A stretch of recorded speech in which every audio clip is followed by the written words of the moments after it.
Presidential decrees start a ministerial shuffle in Syria, changing 7 ministers and establishing a new ministry for social affairs. Turkey says Russia will confront any attempt by the Syrian opposition to delegate envoys to the UN. Syrian army units advance in Hama countryside and more weapons are seized.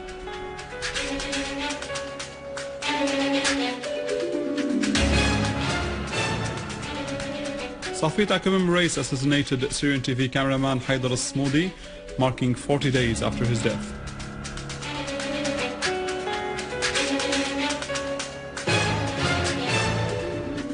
And Syrian expatriates in Sweden discuss the question of national dialogue and their role in it.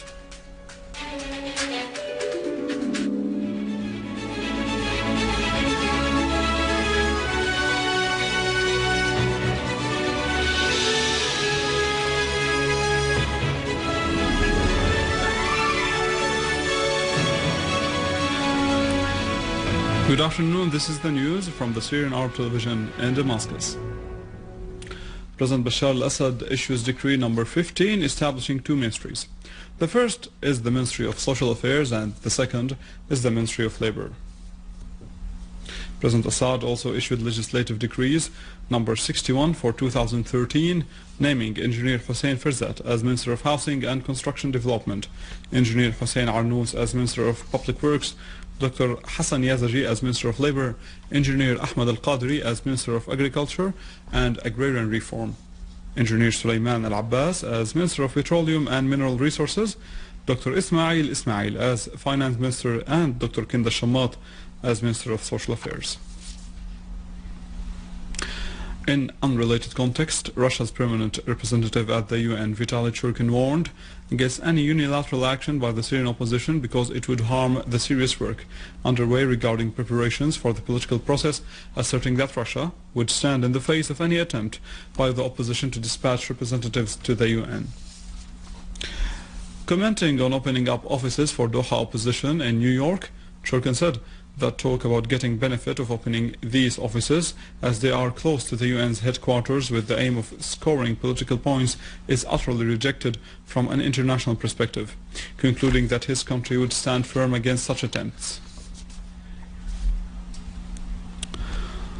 Minister of Information Omran Zobi stresses that regional countries' commitment to stopping the smuggling of weapons and gunmen to Syria would help ensure the success of the political program and resolve the crisis in Syria. More of Zobi's statements in the following. Information Minister Omran Zobi affirmed that the basic and final goal of the state is to restore security and stability, as well as going towards a more stable pattern which keeps up with the political pluralism as a true and serious concept. In an interview with the Syrian TV, Al-Zobi said that regional countries' commitment to stopping the smuggling of weapons and gunmen to Syria would help ensure the success of the political program to resolve the crisis in Syria, and that the program would proceed as planned even if these countries don't commit to this. Minister of Information stressed that regional security is a singular and whole concept, and that if chaos spreads in the region, then no one will be safe from it.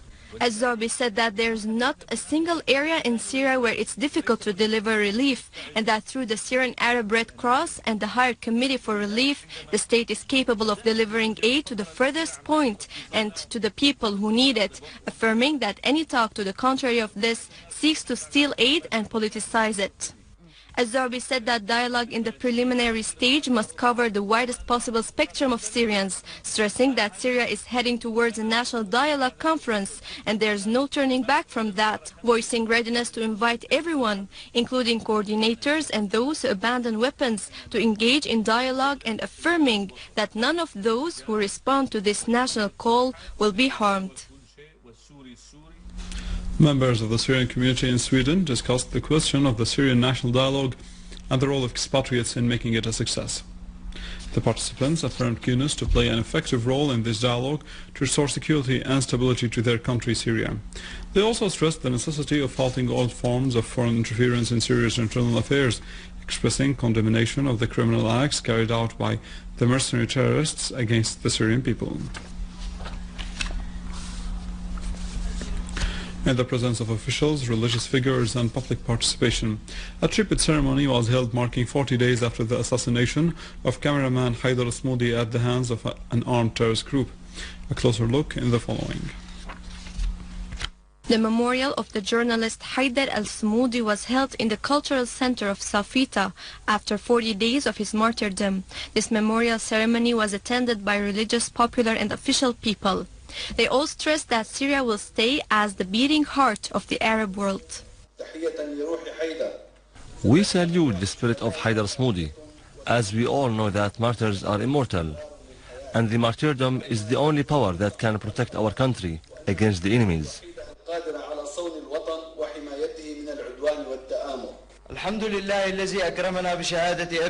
Thank God for making my father a martyr for the homeland's sake. You have always been the shining sun of me, as you gave your soul for the dignity of our homeland.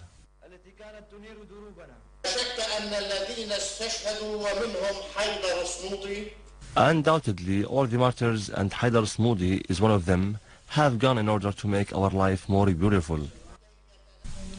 They were honest with what they promised, sacrificing their blood and everything for their beloved homeland, Syria.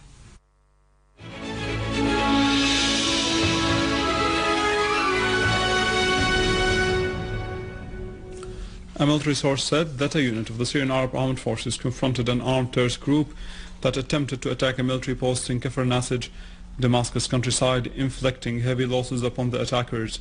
The source added that several terrorists were killed and many others were wounded, while their cars loaded with weapons and ammunition were destroyed.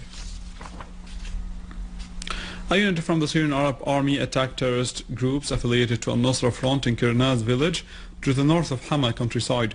A factory for making explosive devices was found in the area. The engineering units also dismantled a number of explosive devices planted by terrorist groups on the roads leading to the village.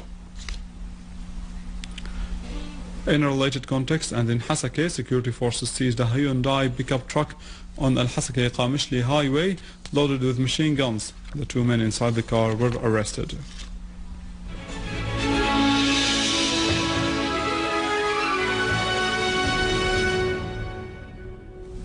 Russia's permanent representative at NATO, Alexander Groshko, said that deploying Patriot missiles in Turkey upon its request contradicts the logic of finding solution to the crisis in Syria. Groshko pointed out that Moscow nevertheless takes into consideration statements made by NATO senior commanders that there was no intention to establish a no-fly zone or human passages behind deploying the missiles.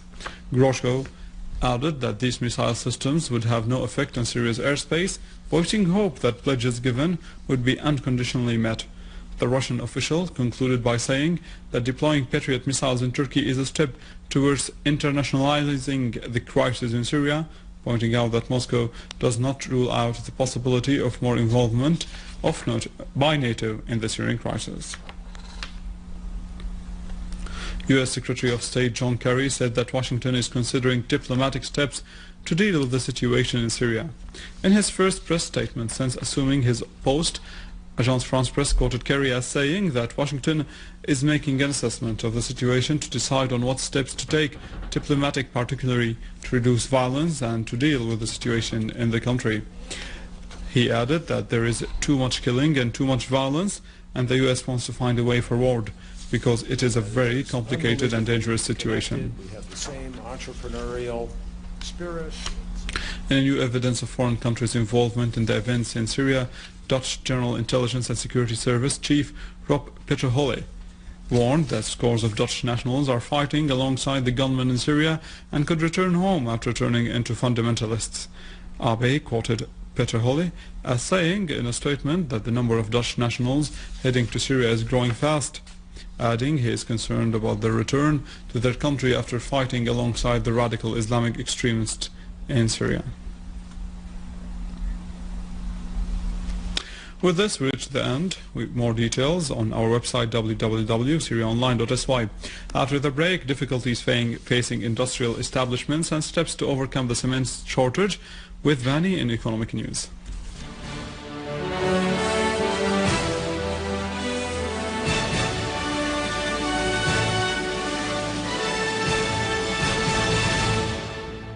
Good afternoon. The administrative board at the industrial city in Sheikh Najjar in Aleppo discusses a number of issues with industrialists and their objection regarding the decisions taken by the city's council, denying them the right of ownership of some real estates. The administrative board of the industrial city of Sheikh Najjar in Aleppo discussed the situation of the investment planning and facilities in the industrial city, in addition to setting future plans and implementing them for the benefit of the manufacturers in these circumstances. All the participants have agreed that the plans were not implemented properly. The participants also discussed many issues concerning the manufacturers, such as postponing payments to suit the payment system for the manufacturers' circumstances, also granting them bonuses and exemptions to encourage them for the industrial and investing work in Aleppo. تأخير السادة الصناعيين وفق الظروف اللي عم نعيشها يعني وفق الظروف الراهنة. Delaying the manufacturers due to the current circumstances, they have been given another chance, so the decision was stopped because there are many procedures concerning the investment system, which we and the manufacturers may agree with. During this meeting, a number of procedures was made to stimulate work in the industrial city. There were 15 items on the agenda. Some of these items were delayed, such as the investment of some lands that were postponed to the coming days. Also, some of the real demands by the manufacturers, such as investing in the basements of the facilities. So, we should allow the people to invest these facilities. Also, the most important issue was the issue of the electricity. We told the manager of the electricity, who was present at the meeting, to return the electricity back immediately and to list the debates of the manufacturers due to the living conditions of the facilities in general. The project director of the Livestock Development Department at the Ministry of Agriculture clarified that the modern technology is based on the introduction of planting small shrubs in the fields. These areas will be cultivated with barley and flour, as the plan will also focus on achieving a stable agriculture. The practical benefit of this technique is securing fodder without any additional impacts on the barley crops. It will also provide green fodder from other sources during the grazing season, and it will reduce feed costs. The ministry also intends to develop the herds by developing the fodder. The branch manager of the military housing establishment in Suwaida Governorate, Engineer Amir Abu Zain al-Din, affirmed that the branch still manufactures cement for the projects and for the local market in the governorate. It has helped during the past months in providing the local market with cement with good quality and reasonable prices. This helped the projects to continue at the workshops because this has limited the cement price increase. The manager of Umran establishment in Latakia Governorate stressed that the establishment concentrates on selling cement, as this material is being delivered to all the governorate's sectors, adding that the direct sales is 5 tons, noting that the revenues of the Umran establishment branches were more than 196 million Syrian pounds of cement sales and other construction materials last year, and the profits exceeded 13 million Syrian pounds. Oil ended the week slightly low after expectations that the crude stocks are going to go up, which led to increasing the difference between the American crude price and the Brent price.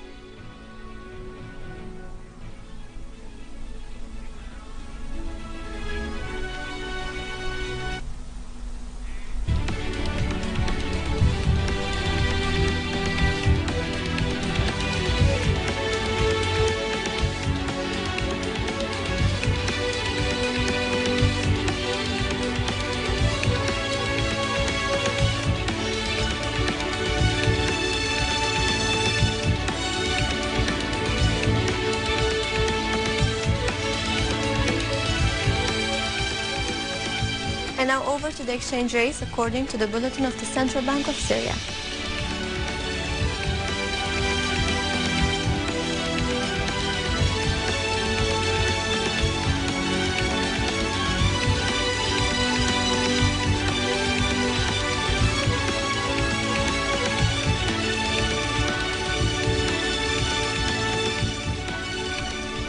With this we conclude our news. Thank you for watching and goodbye.